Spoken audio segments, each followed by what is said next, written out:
Hey, it's Paul from howtoplaybassdotcom. In today's lesson you're going to learn how to play And the Beat Goes On by the Whispers. This is the next in our mini-series of disco and funk style bass lines, helping you get improved rhythmic perception. These 16th notes. Bass lines are great ways to start building a 16th note perception, depending on what you've played up to now. This track, And the Beat Goes On, was used by Will Smith. He sampled it for, I think it was Miami. The original was played by a guy called Leon Silvers, who played a lot of lines around this time with bands like the Whispers and Shalimar. What was notable about Leon Silvers, he played with a plectrum. Now, I don't play with the plectrum. Something that's always been on my wish list to learn, so I'm going to play with fingers. But if you are a plectrum player, this is a good one for that. There are basically three main sections. There's the chorus. The intro is based on the chorus. I'll deal with the intro first because that introduces all the patterns we need. But basically you've got the intro stroke chorus, you've got the verse, and then you've got a short 4-bar pre-chorus which then sets up the chorus coming back in. As with the previous ones in this mini-series, I've recorded myself playing the lines along with kind of a sketch track, band-in-a-box sketch track, so you've got an idea of some rhythm and some chords as well, so you can hear the line in context. I'm playing that slightly slower so you can see what my fingers are doing, or you get a better idea what my fingers are doing. I think I'm playing that at a tempo of 100. The original is about 114 or 115 beats per minute, just to give you an idea. Before we go and look at the intro, if you're not a subscriber to my free monthly easing, click on the link underneath the video if you're watching on YouTube. Head over to my website and subscribe. You get a free monthly song tutorial, very much like this, but you get PDF backing as well, PDF download, which will have the notation tab in.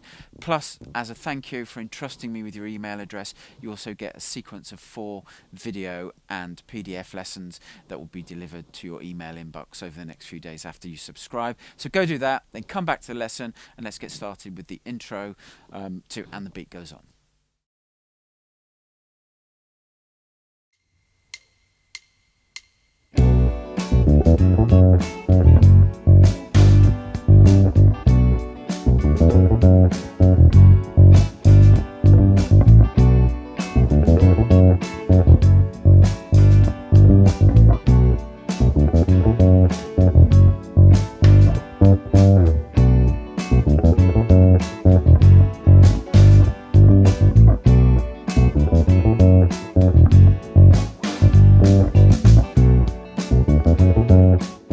Okay, so you just heard the intro with the band-in-a-box sketch track. Now the intro is a 12-bar pattern, and it's based on a 2-bar chord progression that repeats over and over. Now what's interesting about this progression is the first beat and a half of the progression is always the same. You've always got this as the basis of the line. And then normally it goes to the G there. There are some slight variations about where that G is placed. But those notes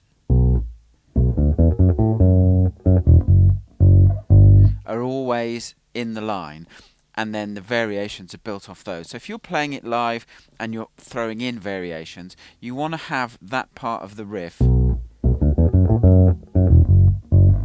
to give the audience, the listeners, and your bandmates a distinctive melodic cue, if you like, in your bass line. It's almost like the sub-hook of the song, so you really need to keep it in and then build your variations off there. Now we'll just talk through the notes for that pattern, and then we'll walk through the 12 bars of the intro, and we'll get what the variations are. So it starts off with a B, 2nd fret of the A string, then there's another B, 2nd fret of the A string, open D string, E at the 2nd fret of the D string, F sharp, the 4th fret of the D string, A, the 2nd fret of the G string, back to F sharp, the 4th fret of the D string, then you've got a rest, and then another F sharp, the 4th fret of the D string, then an open E string. That's the first bar.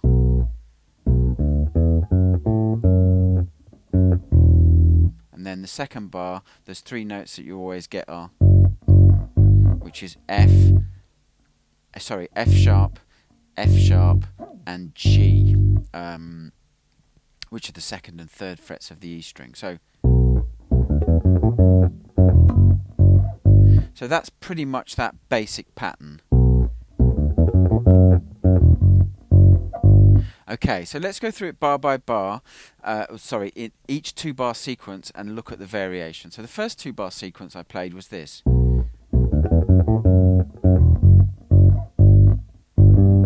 And the variation we've got there is at the end, we've got another G, 3rd fret of the E string, octave G, 5th fret of the D string, back to the low G, 3rd fret of the E string. So that 2-bar pattern again.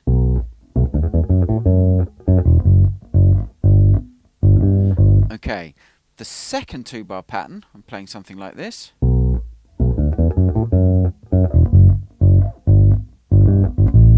Okay, and what you've got is, you've got G and the octave, 3rd and 5th frets of the E and the D string, and then G and A, 3rd and 5th frets of the E string, of course. So that pattern again.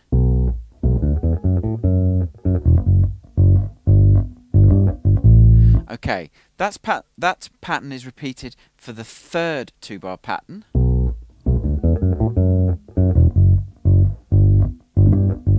Okay, then the fourth 2-bar pattern, I'm playing this.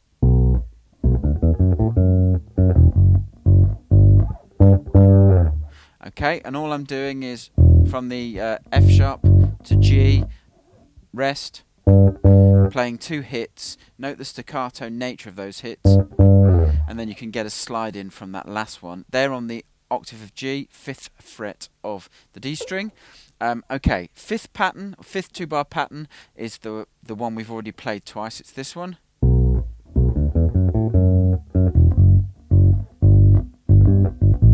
Okay, and then the last pattern in the intro, which leads us on to the chorus, is this.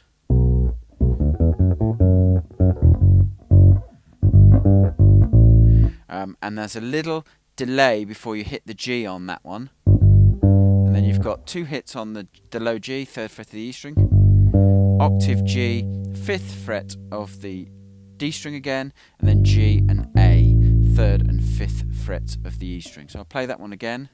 So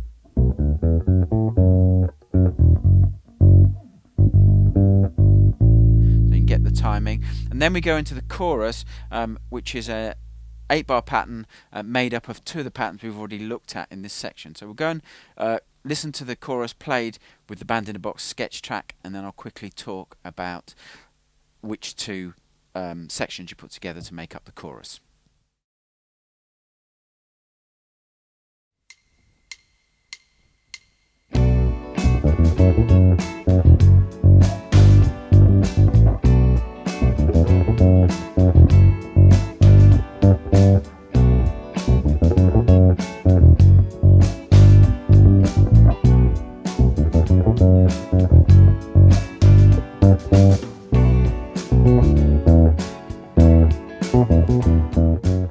Okay, so the chorus is made up of 2 of those patterns we looked at in the intro. The first one is this one.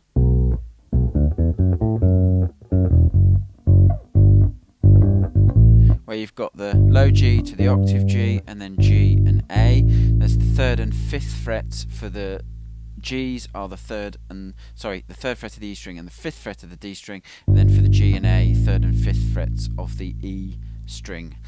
So that's the first pattern, and then the second pattern was the one where we went up to the G and played and had the gliss, if you want to put that in. But the whole pattern for that one is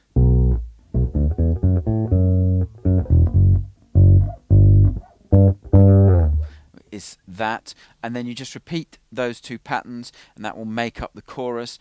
Of course, as you get later in the song, or if you're playing this in a live environment, you can throw in some other variations, but always try and keep that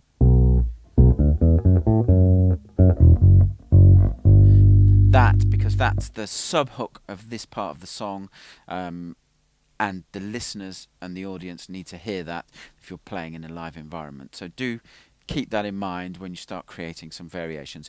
Okay, let's go and look at the next section of the tune to look at, which is the verse.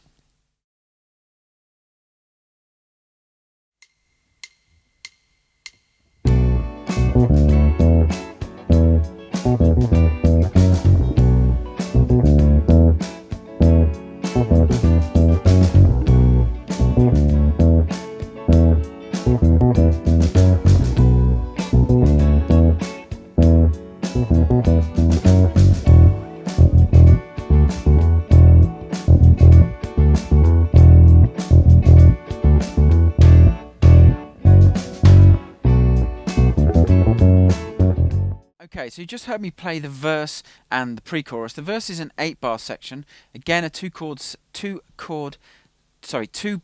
section repeated 4 times, and then there's a very short 4-bar kind of pre-chorus that sets the chorus up. We'll start with the verse. The basic pattern we're playing is this. It's a 2-bar pattern.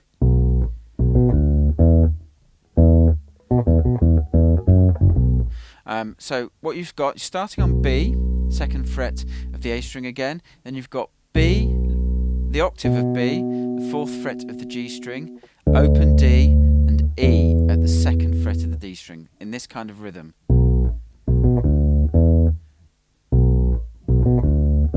And then the 2nd bar in this 2-bar pattern is something like this. So the notes are E, 2nd fret of the D string again, excuse me, B, the 4th fret of the G string, back to E at the 2nd fret of the D string, back to B, 4th fret of the G string, 2 hits on E, 2nd fret of the D string, F sharp at the 4th fret of the D string, then down to the low F sharp at the 2nd fret of the E string, and then B at the 2nd fret of the A string. So the two, I'll play that bar so you can get the rhythm. Do it again, a bit slower. So I'll play that 2-bar section slowly so you can get the timing. You can also cross-reference with the little play-along at the start of this section with the band in a box sketch track. 1, 2, 3, 4.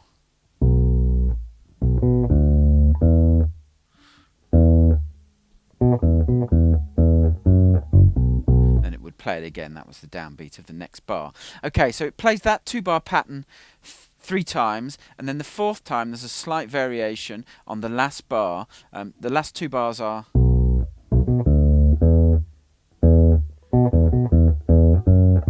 so what you've got is, instead of playing, you're not going back to the B, you're holding that F sharp. So low, high F sharp at the 4th fret of the D string down to the low F sharp, and you don't go back to the B. So again, I'll play those last 2 bars.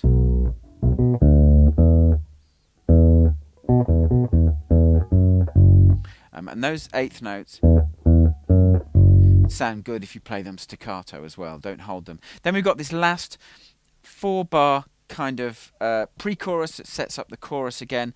What you've got is essentially you've got some open strings, open E string, and then you've got D, 5th fret of the A string, and a hammer on from D to E, 5th to 7th frets of the A string. The rhythm's something like this: 2, 3, 4, 1.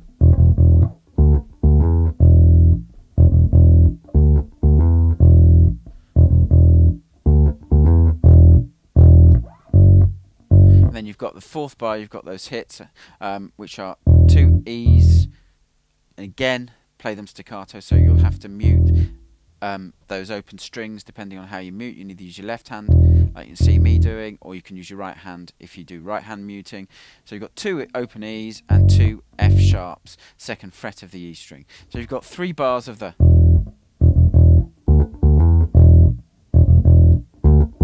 You could also play the D and the D and the E with a hammer to make it stand out. Sorry, not a hammer, a pull, of course.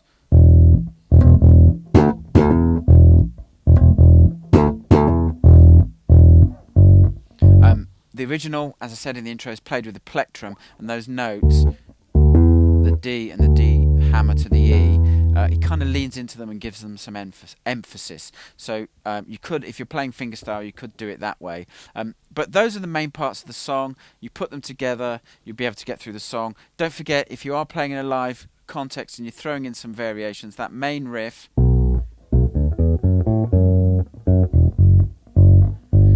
that part of the riff, you should always try and hit pretty much authentically and faithfully every time, and then throw in your variations after that. Okay, I'll catch you in the next lesson.